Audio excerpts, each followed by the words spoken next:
gentlemen,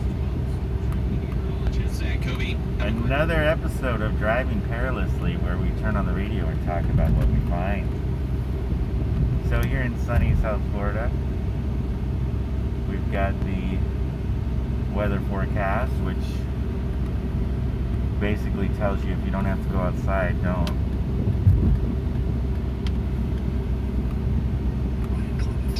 This is Health, Happiness and Healing with Anna Maria. Aww. And today we're actually interviewing Brian about a new book that he co-authored with Dr. Catherine Powell.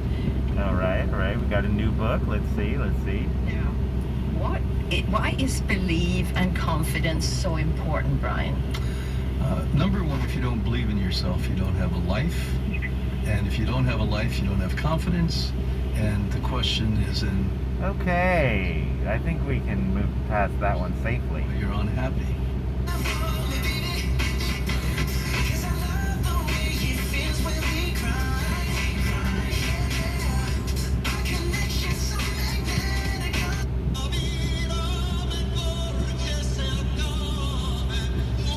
Yep, that just makes me want Mexican food. I'm obviously a racist.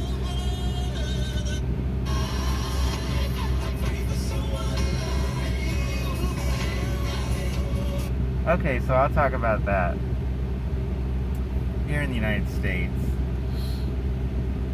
for a while, the two exotic flavors, which weren't too exotic, were Mexican and Italian.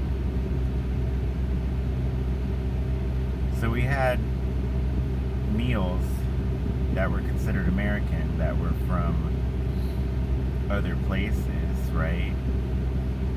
The Frankfurter and the fries and the hamburger, so Germanic, Frankish foods that were considered American. But then on the edges we had the two cuisines that were not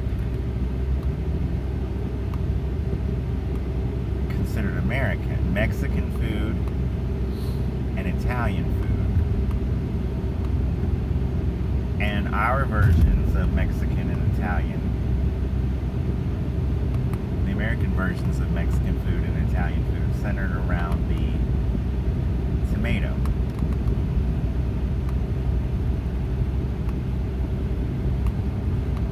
And they both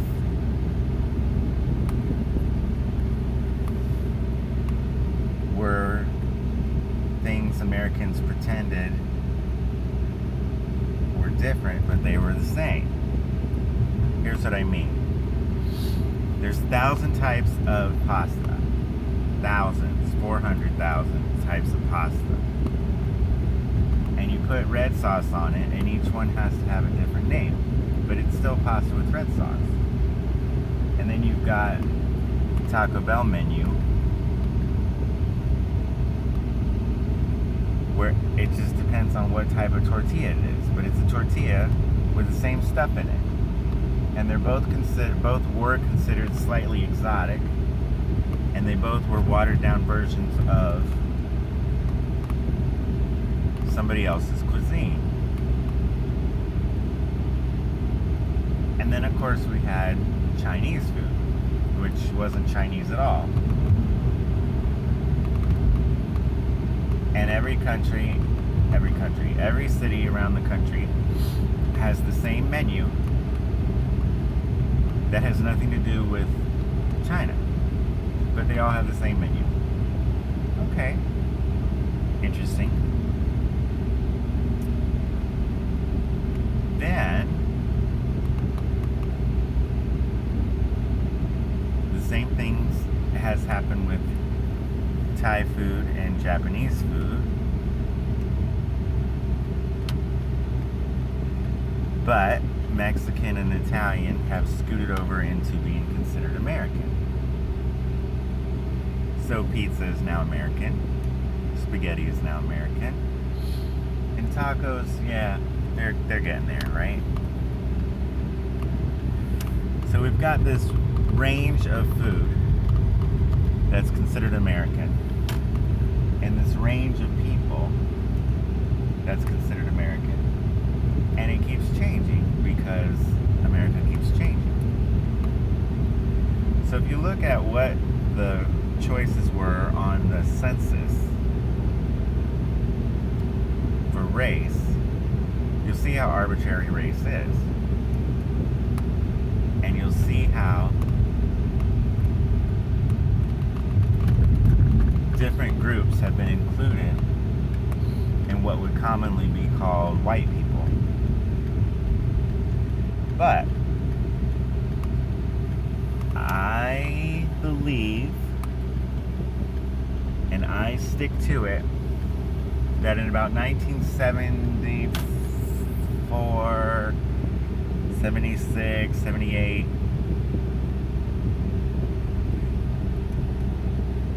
Americans were people of a certain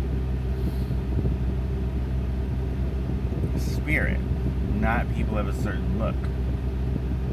Because I remember when the most famous American was Muhammad Ali, and he was the most famous man around the world. And whenever we saw him, we thought, oh, look, an American. And we didn't care if he looked like we look. We just didn't care. Some of us, right? So this idea that America has always meant white people, it's just wrong. Because we already turned that corner back in 1973. And these people, you know, it's always so easy to talk about those people and these people as opposed to ourselves, but the people that think that America is marching toward a glorious future where everyone can be equal,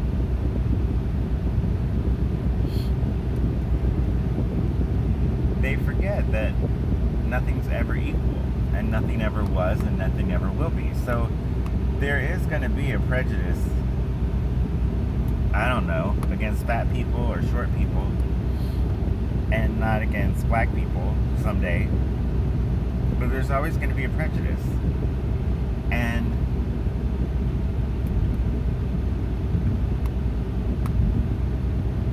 we already turned the corner that people are desperately trying to turn. I think if they just turned off their TV and looked out their window, they'd pick a better fight. And maybe a fight that would actually benefit somebody instead of continuing to divide everybody. You know, calling half the country racist isn't helpful, even if it's true. It's like calling half the country stupid isn't helpful, even if it's true. So we've got to find some common ground. No, we have to admit that we have a lot of common ground. Because we do. The people who want to fix your local school do not have to agree on who sits in the White House. They do not. Their job is to fix the local school. They need to fix the local school. And it doesn't have anything to do with the White House. Well, I mean, they can fix it without talking about the White House.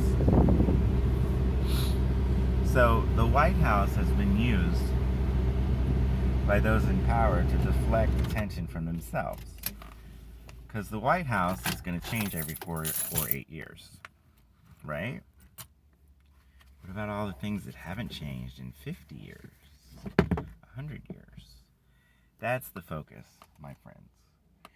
So here it is, 9 o'clock on a Sunday. Feels like a Saturday because I got rehearsal today. And that's it for this edition of Driving Perilously.